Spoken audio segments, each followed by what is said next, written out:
amazing that we lead to this word that involves the word car, one of the biggest tools that's used in this world.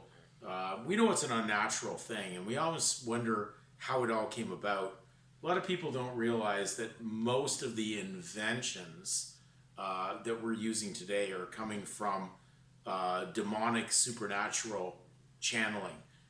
It did not come to people that were of God. It came to people that had an intention for actually bringing destruction and pollution and evil upon the earth.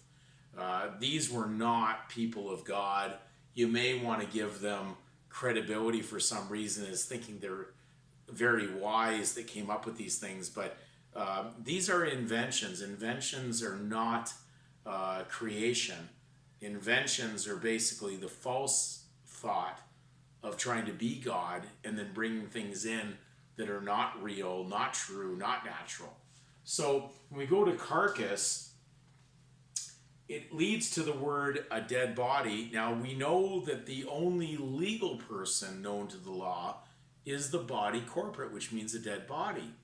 So do you think it's not very strange, or maybe what we use the word coincidental, that the people who participate in the legal system with a dead body corporate name, a legal surname, are basically driving around in cars, and that the word prodigal means to drive? The prodigal son, who was the one who left away from his spiritual father and it was going out on his own to try to find his way on his own, thinking he could actually control his own life without his father, was called the prodigal.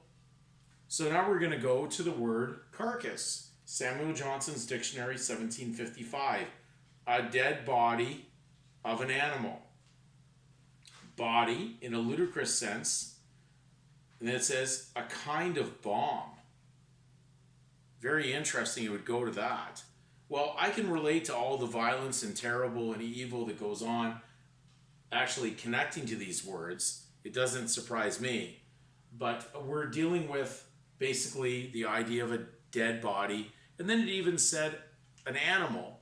And we know when Adam and Eve sinned, God put on them animal skins. It was symbolic of them that they would now have an end, as would the animals. They would just go to the ground and die like an animal. They were not eternal, now made in the image of God. God is eternal, so there was nothing that he would make in his image that would not be eternal.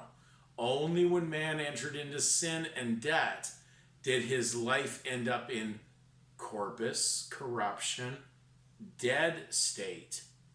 And so therefore the decay of humanity that we call today is only dealing with the legal word humanity, is from going down the direction of evil based on a trespass and a violation of what was natural and good that was coming from God.